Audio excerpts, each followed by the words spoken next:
بسم اللہ الرحمن الرحیم۔ السلام علیکم ورحمۃ اللہ وبرکاتہ۔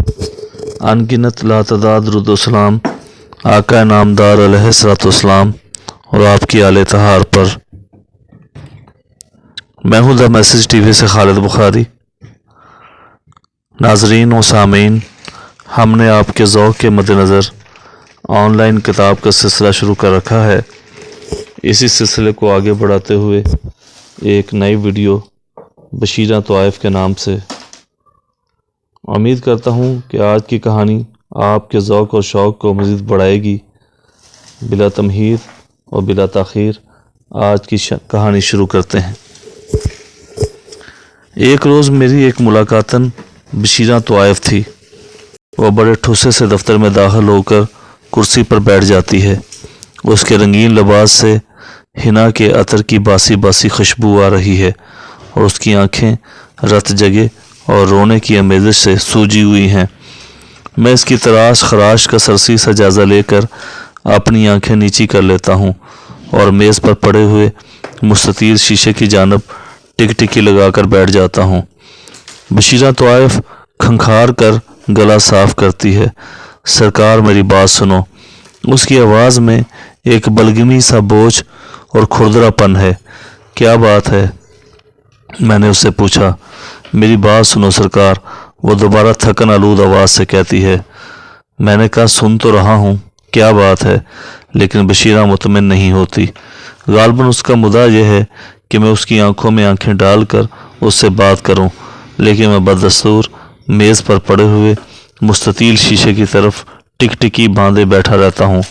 اس پر بشیرہ طوائف ایک ہچکی لے کر رونے لگتی ہے۔ میں گھبرا کر اس کی طرف نظر اٹھاتا ہوں اور کسی انجانے خوف سے لرز اٹھتا ہوں۔ اس کی بڑی بڑی سوجی ہوئی آنکھیں کبوتر کے خون کی طرح سرخ ہیں۔ مجھے رہ رہ کر ڈر لگتا ہے کہ شاید اس کی آنکھوں سے اچانک آنسوں کی جگہ خون کے قطرے یا کچے گوشت کے لوتھڑے گرنے لگیں گے۔ مجھے اپنی جانب متوجہ کر کے بشیرہ طوائف دوپٹہ کے آنچل سے آنسو خشک کرتی ہے اور اس کی ہونٹوں پر اس کی پیشہ ورانہ مسکراہٹ اثر نمودار ہو جاتی ہے۔ یہ مسکراہٹ ایک مکینکی عمل ہے۔ اس میں ہونٹوں کے پھیلاؤ کے علاوہ کوئی اور جذبہ نہیں تھا۔ سرکار، میرے گھر پر کل ٹاؤن کمیٹی والوں نے چھاپا مارا ہے، وہ اپنی شکایت شروع کرتی ہے۔ میں نے پوچھا کوئی وجہ ہوگی؟ کوئی وجہ ہوتی تو میں کبھی شکایت نہ کرتی، وہ خود اعتمادی سے کہتی ہے۔ مجھے ناحق پریشان کیا جاتا ہے۔ میں 12 برس سے اسی جگہ بیٹھی ہوں، اپنی محنت سے روٹی کماتی ہوں۔ منڈی کا دروگا، کمیٹی کا انسپکٹر اور شہر والے لوکل سب مجھ سے خوش ہیں، لیکن پانی پت کے پناہ گیر جو اب میرے محلے میں آ کر آباد ہوئے ہیں، ہر روز میرے خلاف عرضیاں دیتے رہتے ہیں۔ مجھے اس مکان سے نکال دیا جائے تاکہ ان کی بہو بیٹیوں پر خراب اثر نہ پڑے۔ ابھی اس کی بات جاری تھی کہ میں نے اس کی بات کو کاٹ کے پوچھا، مکان کس کا ہے؟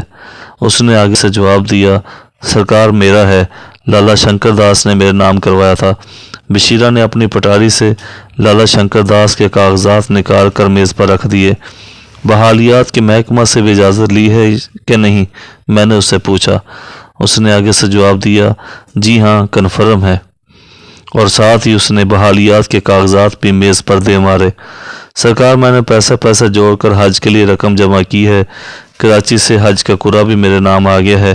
اب اگر میں حج پر چلی گئی تو پانی پت والے کمیٹی والوں سے مل کر میرے مکان پر قبضہ کر لیں گے۔ حاضری کا بلاوا تو آ گیا ہے، اگر نہ گئی تو اس کا عذاب کون بھگتے گا؟ آخر میں نے بھی تو قوم کی بہت خدمت کی ہے۔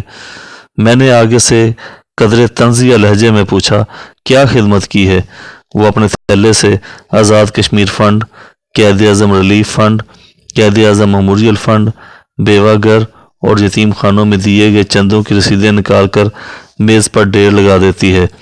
یہ دیکھ کر میں ایک عجیب مخمصے میں گرفتار ہو جاتا ہوں۔ یہ پیشہ ور بدنام عورت ماہی بے آب کی طرح حج پر جانے کے لیے تڑپ رہی ہے۔ اللہ اور اس کا رسول صلی اللہ علیہ وآلہ وسلم کا کوئی قانون اسے اس عظیم سعادت سے محروم نہیں رکھ کرتا، لیکن جنگ کیپ ٹاؤن کمیٹی کا محکمہ اور اس کا قانون اس کے مکان کو چھین سکتا ہے۔ اگر اس کا مکان چھن گیا تو وہ حج پر جانے سے رہ جائے گی۔ اگر 10 نمازی متقی حج پر نہ جا سکیں تو شاید جنت کی آبادی میں کوئی کمی واقع نہ ہوگی، لیکن اگر یہ طوائف حج پر جا کر توبہ کرنے سے رہ گئی تو دوزخ کے شعلے کس کے لیے سرد پڑیں گے۔ میں اٹھ کر دوسرے کمرے میں جاتا ہوں اور آغا سجاد علی صاحب ایس پی کو ٹیلی فون پر یہ صورتحال بتاتا ہوں۔ آغا صاحب بڑے بااخلاق، شائستہ اور نیک خو پولیس افسر ہیں۔ وہ اپنی نرم آواز میں بڑے جذبے سے کہتے ہیں، میں اس قصے سے واقف ہوں، آپ اسے ضرور حج پر جانے دیں، اس کا مکان کوئی نہیں چھین سکتا، اس کی غیر حاضری میں پولیس اس کے مکان کی حفاظت کرے گی۔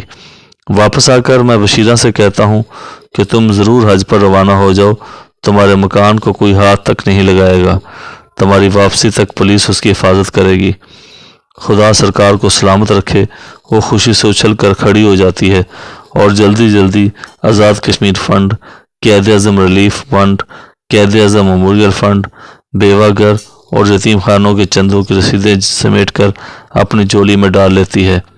اندر ہی اندر میرا جی چاہتا ہے کہ میں اسے کہوں کہ جب تم حرمین شریفین کی زیارت کرو تو میرے لیے بھی دعا کے 2 لفظ بول دینا، لیکن ڈپٹی کمشنری کا شدید احساس کمتری مجھے یہ کہنے کی اجازت نہیں دیتا، کیونکہ بشیرہ معاذ ایک طوائف ہے۔ یوں بھی محمد صدیق اردلی دیر سے دفتر کے دروازے پر منڈلا رہا ہے اور میرا اس قدر وقت ضائع کرنے پر بشیرہ کو بڑی سنگ دلی سے گور رہا ہے۔ کچھ عجب نہیں کہ جب وہ میرے دفتر سے باہر نکلے تو محمد صدیق اپنی خالص گرگانوی زبان میں اسے 2-4 گالیاں بھی سنا دے۔ میں امید کرتا ہوں کہ ہماری آج کی کاوش آپ کو ضرور پسند آئی ہوگی۔ مزید اس طرح کی ویڈیوز کے لیے ہمارے چینل کو سبسکرائب کریں، ساتھ میں بیل آئیکن دبا لیں تاکہ ہر نئی آنے والی ویڈیو کا نوٹیفیکیشن آپ کو بروقت مل سکے۔ ملتے ہیں کسی نئے ویڈیو کے ساتھ، تب تک اجازت دیں۔ اللہ نگہبان، فی امان اللہ۔